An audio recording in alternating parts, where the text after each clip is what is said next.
Hello, everyone. I'm so excited to have Richard Confair with me today, and he is the author of Asked and Answered.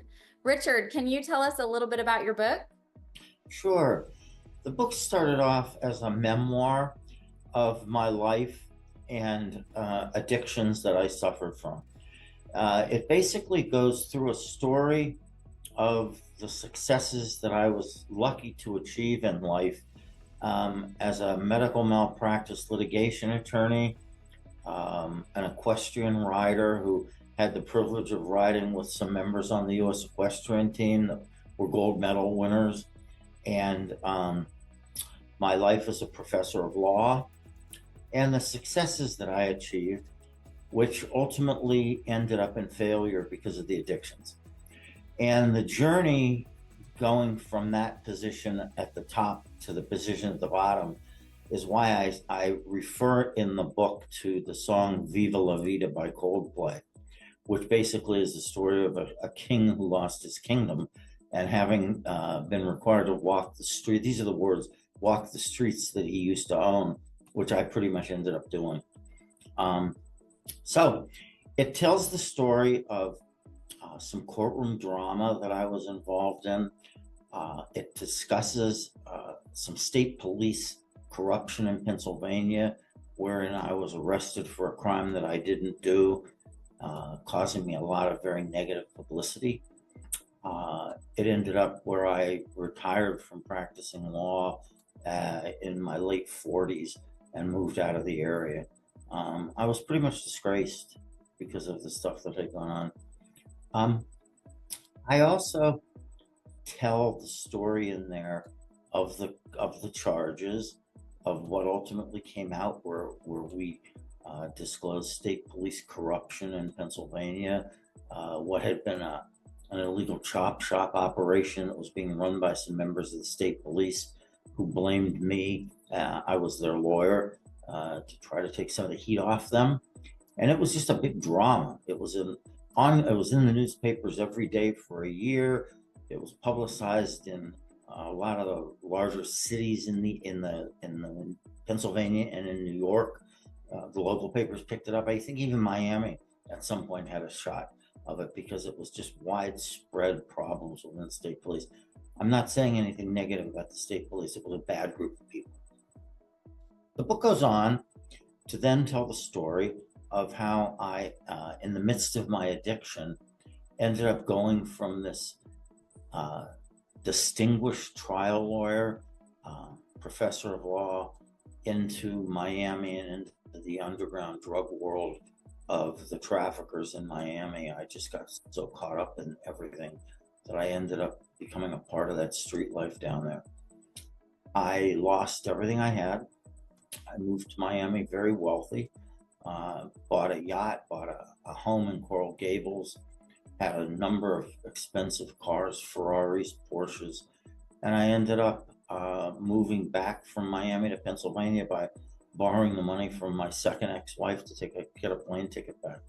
Actually, it was a train ticket. So I literally I went down there with a new Porsche, and I came back on a train with nothing. And it tells that story and the struggle of how I've gotten to the point where I've been working as a drug and alcohol counselor. I'm back working as a legal consultant now to law firms in the areas that I specialized in, that were complex litigation and some other things. And I think I think it'll be interesting. I think it might help some people that are struggling with addiction, and a lot of people and a lot of professionals that don't even know they're struggling with addiction, that are just drinking every day because it's the thing to do at the end of the day to meet the guys at the bar. And they don't realize that if they get tied up and they can't meet them at the bar at a certain time, why they're feeling as bad as they are. That's what happened to me. And I got tied up in court one day, past 5 o'clock, and I started to feel ill, not even realizing that it was because I needed alcohol. I was using cocaine on a frequent basis. I even used it in the courtroom. I even used to take little bottles of Sinex that had watered down cocaine in it and use it while I was in trial. I'm happy to say I never lost any cases, that my clients suffered because of that.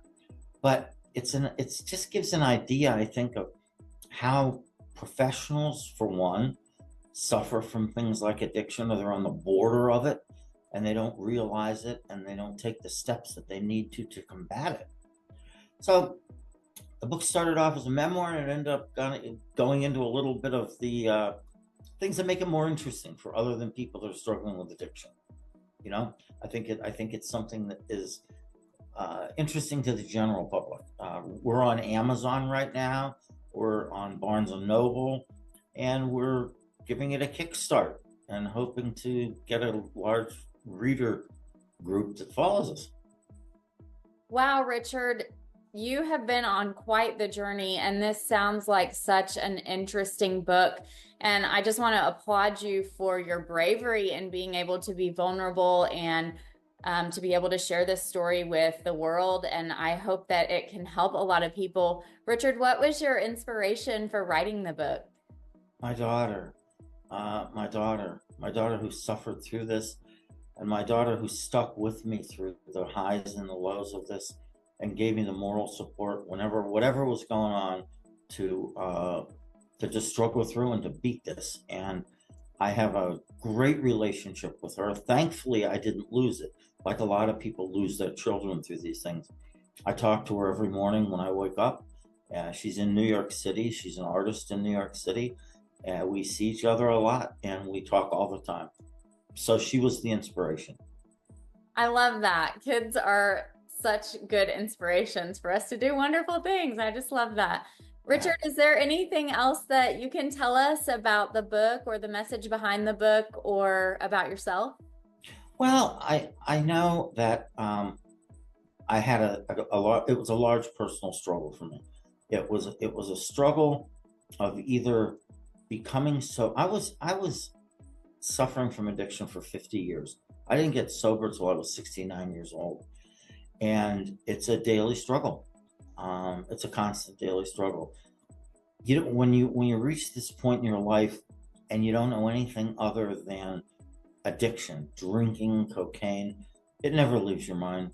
You know, when you drive home from work, there's the temptations to that you constantly have to fight. It just never ends and it never really gets easy, but the rewards are so great that it reinforces the desire to make sure that I die sober whenever that happens. Well, thank you so much, Richard, for writing this story. Again, it's Richard Confair, Asked and Answered. Like Richard said, you can get it on barnesandnoble.com, amazon.com, also Apple Books, to name a few. Thank you again, Richard, for being here. You're very welcome. Thank you.